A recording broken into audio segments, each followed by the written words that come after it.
days, some of Hollywood's hottest stars, like Justin Bieber, seem to get more attention for what they do when they're not on stage performing.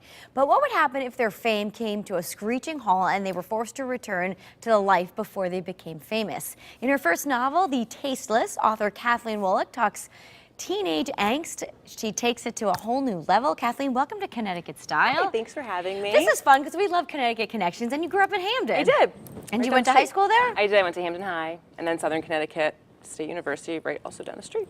Very good. And you took some acting lessons? I did. I also took an acting class. I attempted acting. I may have failed at it a little bit more than succeeded. Oh, it's okay. There's a book out of it. Exactly. You learn some lessons along the way. Exactly. What's fun about the book is that it takes place in Connecticut. Now, is it a fictional It's a fictional. town? It's kind of a composite of all the woodsy rural towns of Connecticut, and it's a fictional town called Greensboro. So I tried to composite most of them into a nice little, like, Pleasantville.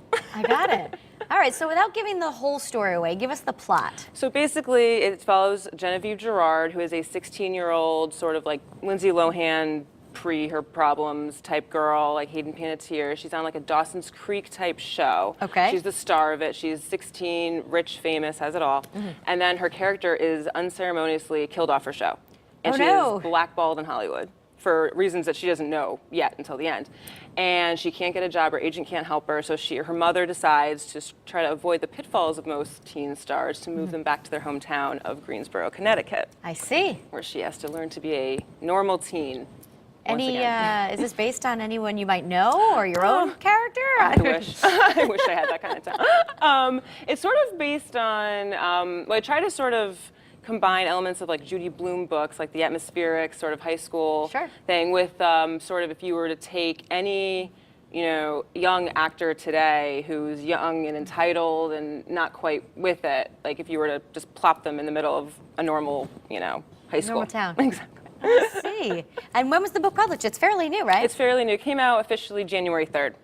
Got it. And how's it going so far? I think it's doing okay. I want to ask you, why do you think people are so obsessed with celebrities and stardom and everything? I think there's the obvious appeal of it, like it's glittery and there's money and the clothes and everything that's really great about it. And then I think also today it's so accessible, like with every reality show, it seems so easy to become a celebrity because it seems like there's a reality show for everything. That's true. But and the Kardashians and all that stuff kind of make it just seem so fluffy and candy-like, and like I think people see that and sort of want it. Yeah, they think it's an easy life, probably, right? Easy life. All right, so tell me about your blog, because it kind of goes hand in hand. Yes.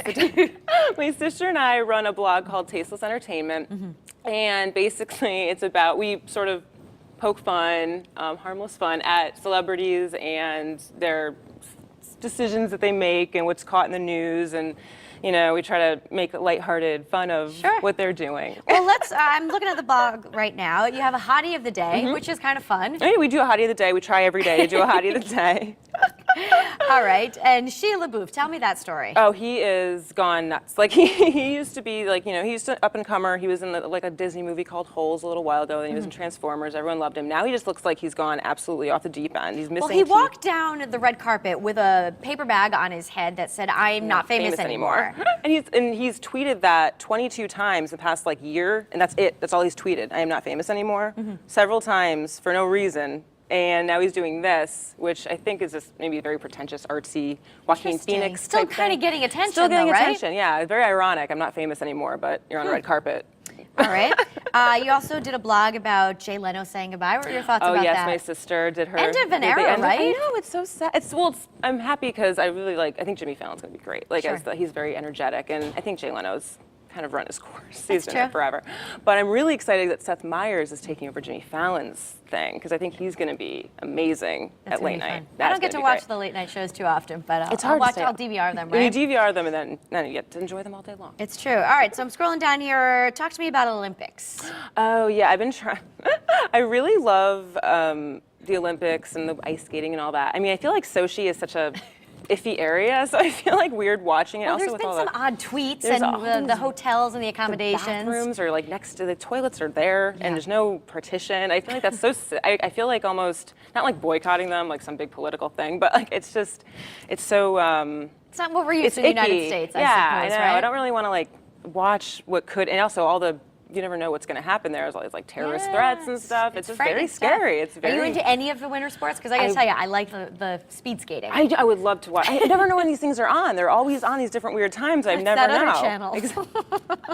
We won't mention that. But yeah, I never know when the like ice skating and ice stuff is on. I love that stuff. It's so, but I never know when it's on. I'm always missing it and then hearing about it later. All right. Well, let me ask you. Any more books in the works? What are your plans? I'm working on a sequel, because I want this to be a trilogy, a sequel to this, where she's like going to college. So you'll stick with Genevieve as the main character. I do love her story. She's a fun character. Very good. Well, that's fantastic. All right. So you and your sister pick Hottie of the Day. Did you pick one for today, or I am hoping she did. Oh God, I'm trying to think of probably do like Zach Morris or something. We like to keep it retro. We love to keep it retro. Yeah, I used to do like Mr. Kraft from Sabrina the Teenage Witch or something. Like very random retro people you would haven't thought of in years. I love that. Well, we'll check out the blog, the website again. Tasteless Entertainment. You just Google it. It's tastelessentertainment.blogspot.com, but if you just Google it, it should come right up. All right, and the name of the book again is Tasteless. Where can we find this? Amazon, Barnes & Noble, several bookstores, little independent Powell's books. All right. But mostly, Amazon's probably the big we'll one. look it up. Kathleen, thanks so much for being here. Thanks for chatting with us. Oh, thank you very much for having me. All right, and then thank you, everybody, for at home for watching. Make it a great day, and we'll see you back here tomorrow. Bye-bye.